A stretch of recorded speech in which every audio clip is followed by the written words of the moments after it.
జిల్లాలోని అన్ని గ్రామాల్లో పకడ్బందీగా 10వ తారీఖు నుండి 17వ తేదీ వరకు రైతు బంధు పథకం ద్వారా రైతులకు పట్టేదారు పాస్బుక్లతో పాటు చెక్కులను పంపిణీ చేయడం జరుగుతుందని జిల్లా కలెక్టర్ డాక్టర్ ఏ శరత్ అన్నారు.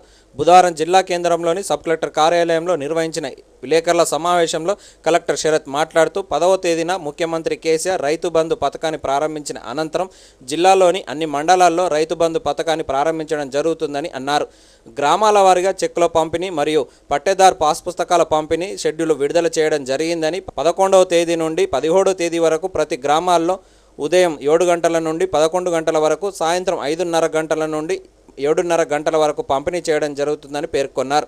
జిల్లాలో మొత్తం 2,06,376 రైతులకు గాను 4,21,676 ఎకరాల వ్యవసాయ భూమికి 2,07,448 చెక్కులు, సుమారు 71 కోట్ల రూపాయలను చెక్కుల రూపంలో పంపిణీ చేయడం జరుగుతుందని పేర్కొన్నారు. రైతులందరూ సమన్వయంతో వాటిని పొందాలని అన్నారు. ఈ కార్యక్రమంలో జాయింట్ కలెక్టర్ రాజేశం తదితరులు పాల్గొన్నారు. 10వ తారీఖు నుంచి 17వ తారీఖు వరకు జరుగుతుంది. మీకు అందరికీ తెలుసు. దీంట్లో భాగంగా రెవెన్యూ గ్రామాల వారీగా టీంలు ఏర్పాటు చేయడం జరిగింది. జిల్లాలో 3 దశలుగా ఈ 7 రోజుల్లో 3 దశలుగా రెవెన్యూ గ్రామాల్లో హెడ్ క్వార్టర్ రెవెన్యూ గ్రామాల్లో మరి పాస్బుక్లు కానీ చెక్కులు కానీ పంపిణీ చేయడం జరుగుతుంది. 100 టీంలు మనకు రెవెన్యూ మొత్తం టీంలు ఏర్పాటు చేయడం జరిగింది. ఈ 100 టీంలో ఒక్కొక్క టీంలో 1+7 అంటే ఒక టీం లీడర్ ఉంటారు, 7 మంది ఇతర సహాయకులు ఉంటారు. ఆ విధంగా 8 మందితోటి టీం ఏర్పాటు చేయడం జరిగింది. ఈ 8 మంది టీంలో ఒకరు 3 కౌంటర్లు ఉంటాయి. అంటే 3 కౌంటర్లు అంటే ఒక 3 కౌంటర్లు పాస్బుక్ చెక్లు డిస్ట్రిబ్యూట్ చేయడానికి, రసీదులు తీసుకోవడానికి 3+2 6 మెంబర్స్. ఇంకొకరు ప్లస్ టీమ్ లీడరు గ్రీవెన్స్ ఏమైనా ఫిర్యాదులు ఉంటే ఆ గ్రామంకు సంబంధించిన ఫిర్యాదులు ఉంటే రాసుకొని వాటిని మళ్ళీ ఎంఆర్ఓ అగ్రికల్చర్ ఆఫీస్ తీసుకొచ్చి దృష్టికి తీసుకోవడానికి, ఎక్కడ ఏమైనా చిన్న ఫిర్యాదు ఉన్నా కానీ ఖచ్చితంగా రాసుకొని వాటికి రసీదు ఇవ్వడం కూడా జరుగుతుంది. సో కాబట్టి ఆ ఫిర్యాదు కేంద్రం కూడా ఉంటుంది. అదేవిధంగా మరి ఈ పట్టదారు పాస్బుక్ చెక్కులు కానీ ఆ సంబంధిత రైతులు స్వయంగా వస్తేనే ఇస్తారు. స్వయంగా ఆధార్ కార్డు కానీ లేకపోతే అది లేని ఎడల గుర్తింపు ఏదైనా ఫోటోతో కూడిన గుర్తింపు కార్డు, ఓటర్ కార్డు కావచ్చు, రేషన్ కార్డు కావచ్చు, ఇతర పాన్ కార్డు కావచ్చు, ఏదైనా ఫోటో గుర్తింపు కార్డు తీసుకురాగలిగితే పాస్బుక్ చెక్ అంటే ఇది నేనే అని గుర్తింపు కావడానికి, ఎందుకంటే చెక్ ఇస్తున్నాం కాబట్టి చెక్ కానీ పాస్బుక్ కానీ ఏదైనా ఫోటో గుర్తింపు కార్డు తీసుకురాగలిగితే ఇస్తారు. అదేవిధంగా మరి ఎవరైనా అనారోగ్యంతో మరి గ్రామంలో ఉండి రాలేని పరిస్థితుల్లో మరి టీం మెంబర్స్ వెళ్ళి వాళ్ళకి ఇవ్వటం జరుగుతుంది. అదే కాకుండా మరి ఇది ఇప్పటికే ఇన్స్ట్రక్షన్స్ కూడా ప్రతి గ్రామంలో మరి ఆ టీం దగ్గర పడి చైర్స్ కానీ, హెల్త్ క్యాంప్ కానీ, లేకపోతే షామియానా కానీ, నీడ కానీ, డ్రింకింగ్ వాటర్ కానీ, కొంచెం కూర్చోవడానికి కుర్చీలు కానీ ఇవన్నీ వసతులు కూడా ఏర్పాటు చేయమని చెప్పడం జరిగింది. ఇది ఒక పండుగ వాతావరణంలో మరి ఇది జరిగే విధంగా కూడా ఇన్స్ట్రక్షన్స్ జరిగే విధంగా చేయాలని కూడా సిబ్బందికి తగు ఆదేశాలు ఇవ్వడం జరిగింది. దెన్ కౌంటర్ల బట్టి కౌంటర్ల ద్వారా మొత్తం ఖాతాదారుల్ని మరి పంపిణీ చేయడం జరుగుతుంది. జిల్లాలో మరి మన పాస్బుక్ ఇప్పటి వరకు 2,05,540 పాస్ పుస్తకాల సంఖ్యకి 1,96,000 పాస్ పుస్తకాలు మనకి ఇప్పటికే వచ్చినాయి. అంటే 9,000 రకరకాల కారణాల వల్ల అవి ఆగినాయి. బట్ వాటిని కూడా త్వరలో మనం రెక్టిఫై చేసి తీసుకురావడం జరుగుతుంది. అంటే 2,96,000 మనకు వచ్చినాయి. దానికి వ్యవసాయ భూమి 4,21,676 వ్యవసాయ భూమి. అదే భూమికి 4,21,676 వ్యవసాయ భూమికి చెక్కులు మాత్రం 2,06,376 మంది రైతులకి చెక్కులు మాత్రం వచ్చినాయి. సో వీటిని మొత్తం డబ్బు ROFR మన అటవీ భూమి మీద ఇచ్చిన పట్టాలతో కూడితే మొత్తం 171,30,00,000 రూపాయలు మనం ఇది పంపిణీ చేస్తూ ఉన్నాం. సో ఆ విధంగా 2,06,000 మంది ప్లస్ ఈ 2,06,000 మంది రైతులకి 171 కోటి రూపాయలు మనం ఈ వారం రోజుల్లో పంపిణీ చేయడానికి చర్యలు తీసుకున్నాం. దీనికి సంబంధించిన టోకన్స్ కూడా ఎవరికి చెక్కులు వచ్చినాయి, ఎవరికి పాస్బుక్లు వచ్చినాయి, స్లిప్లు కూడా అడ్వాన్స్ కూడా ఇవ్వడం జరిగింది. అదేవిధంగా కౌంటర్స్ కూడా ఏర్పాటు, ఈ కౌంటర్ వారీగా సపోజ్ ఒక టీము 3 కౌంటర్లు ఏర్పాటు చేస్తామంటే ఏ గ్రామంలో ఏ కౌంటర్ పోవాలి, అదేవిధంగా ఏ రైతు 1:50, 1:100, 101-200 ఆ విధంగా కౌంటర్స్ ఏర్పాటు చేయడం కూడా మనం చేయడం జరిగింది. ఇదే కాకుండా చెక్కులు ఇచ్చిన తర్వాత మరి బ్యాంకుల ద్వారా నుంచి కూడా షెడ్యూల్, అంటే 10వ తారీఖు ఇచ్చే చెక్కులు మీరు 10వ తారీఖే క్యాష్ ఇస్తారా, 11వ తారీఖు ఇచ్చే చెక్కులు 11వ తారీఖు ఇస్తారా అని ఆ సంఖ్యని బట్టి, వారి సర్వీస్ ఏరియా బ్యాంకులో సంఖ్యని బట్టి, రైతుల సంఖ్యని బట్టి వారు కూడా మాకు షెడ్యూల్ ఇవ్వడం జరిగింది. ఆ షెడ్యూల్ ప్రకారం ఒక స్టాంప్ ఏర్పాటు చేసి మరి వారికి ఇచ్చే చెక్కులు ఇచ్చేటప్పుడే పలాని రోజు మీరు బ్యాంకుకు వెళ్ళండి అని కూడా ఒక స్టాంప్ ఏర్పాటు చేసి ఇవ్వడం జరిగింది. ఆ విధంగా ఏవైతే బ్యాంకు వారు తెలిపిన తేదీ ప్రకారం మరి ఆ బ్యాంకు దగ్గర వెళితే క్యాష్ తప్పకుండా ఇస్తారు. క్యాష్ అరేంజ్మెంట్ చేయడం కూడా జరిగింది. ఇదే కాకుండా ఒకవేళ ఈ చెక్ని మేము ఇక్కడ రాకుండా మేము హైదరాబాద్కి తీసుకెళ్తాం, లేకపోతే ఢిల్లీలో తీసుకెళ్దాం అంటే కలెక్షన్ తీసుకోవడానికి ఏ బ్యాంక్ బ్రాంచ్లో కూడా దీన్ని కలెక్షన్గా తీసుకోవచ్చు. అంటే అక్కడ చెక్ సబ్మిట్ చేస్తే అకౌంట్ కలెక్షన్ అవుతుంది. ఇక్కడైతే క్యాష్ ఇస్తారు. కన్సర్న్ బ్యాంక్ బ్రాంచ్ దగ్గర పోతే నగదు చేస్తారు. ఎక్కడ డిడక్ట్ చేయడానికి అవకాశం లేదు. ఆ చెక్ కలెక్షన్ చెక్ కూడా పైసా డిడక్ట్ చేయడానికి అవకాశం లేదు, చేయకూడదని ఖచ్చితమైన ఆదేశాలు ఇచ్చినాం. ఇవి ఇచ్చేది order checks, not bearer checks, not account payee checks. Order checks ద్వారా ఇస్తున్నాం కాబట్టి ఆల్ బ్యాంక్స్ నుంచి డబ్బులు కూడా మరి ఖచ్చితంగా ఎప్పటికప్పుడు కన్సర్న్ బ్యాంక్ దగ్గర పోతే డబ్బులు ఇస్తారు, వేరే బ్యాంక్ బ్రాంచెస్ దగ్గర పోతే కలెక్షన్ చేసి ఇస్తారు. సో దానికి కూడా చెప్పడం జరిగింది. ఈ పాస్బుక్లు కానీ చెక్లు కానీ మిగిలిపోయి ఇవి 17 తర్వాత ప్రతి మండల కేంద్రంలో ఎంఆర్ఓ దగ్గర, అగ్రికల్చర్ ఆఫీసర్ దగ్గర ఇవి ఉంటాయి.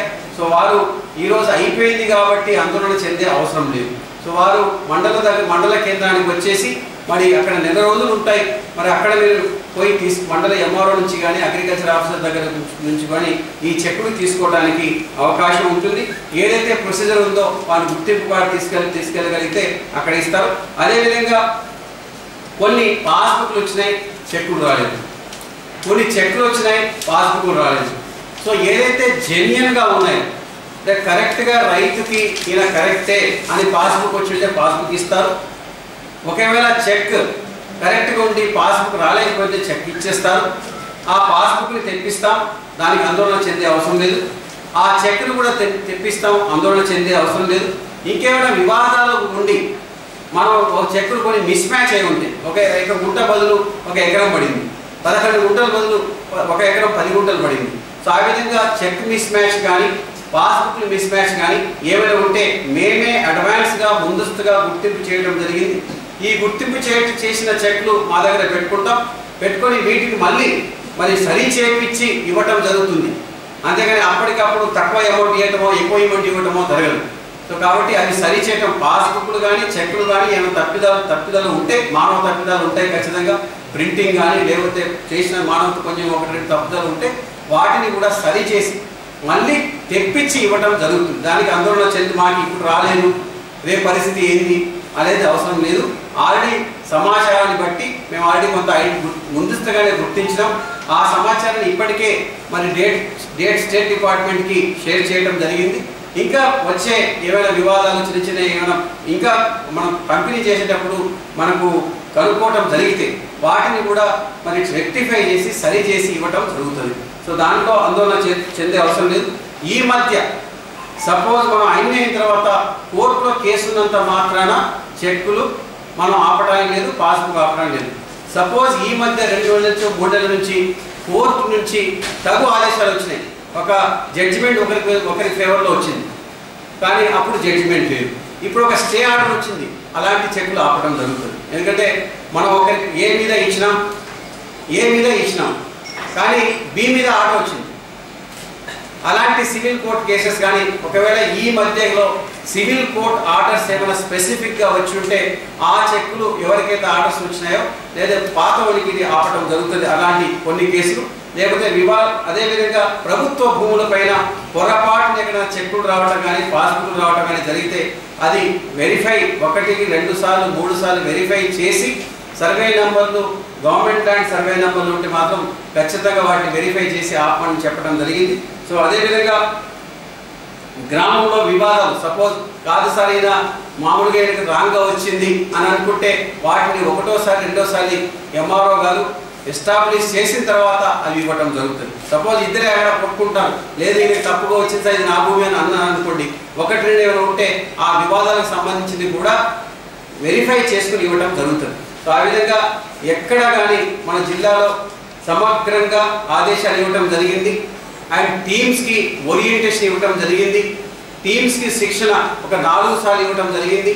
వెరిఫికేషన్ ఆఫ్ చెక్స్ కూడా మరి ఆల్రెడీ ఎంఆర్ఓ అగ్రికల్చర్ ఆఫీసర్స్ చేయటం జరిగింది. దాని తర్వాత మనం ఎలక్షన్లో ఏ విధంగా ఒక presiding officer polling station in charge ఏ విధంగా వెరిఫికేషన్ చేస్తారో ఆ విధంగా టీమ్ లీడర్ కూడా ఆ మొత్తం సిబ్బందితోటి మా గ్రామానికి సంబంధించి ఎన్ని చెక్లు ఉన్నాయి, ఎన్ని పాస్బుక్లు ఉన్నాయి, ఈ కరెక్ట్గా ఉన్నాయా లేదా అనేది వాళ్ళు కూడా వెరిఫై చేసుకున్నారు.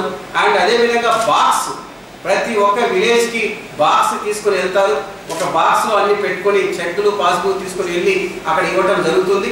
అదేవిధంగా మళ్ళీ రాని ఏదైనా మిగిలిపోయిన చెక్లు కూడా విలేజ్ వారీగా దాంట్లో పొందుపరచడం జరుగుతుంది.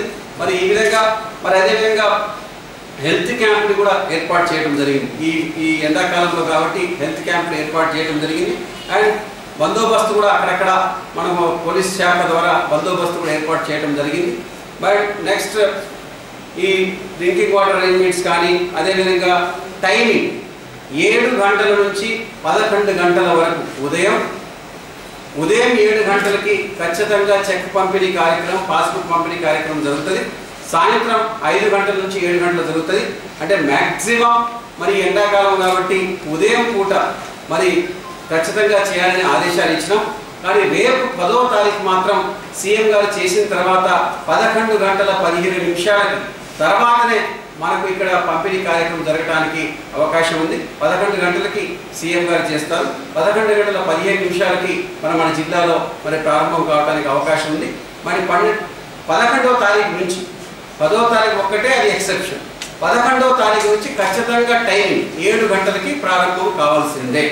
సో ఆ విధంగా ఈ సమాచారాన్ని కూడా ఏ గ్రామము ఎప్పుడు ఏ రోజు ఏ సమయం అది కూడా ఇప్పటికే 3 సార్లు పబ్లిసిటీ టామ్ చేయడం జరిగింది.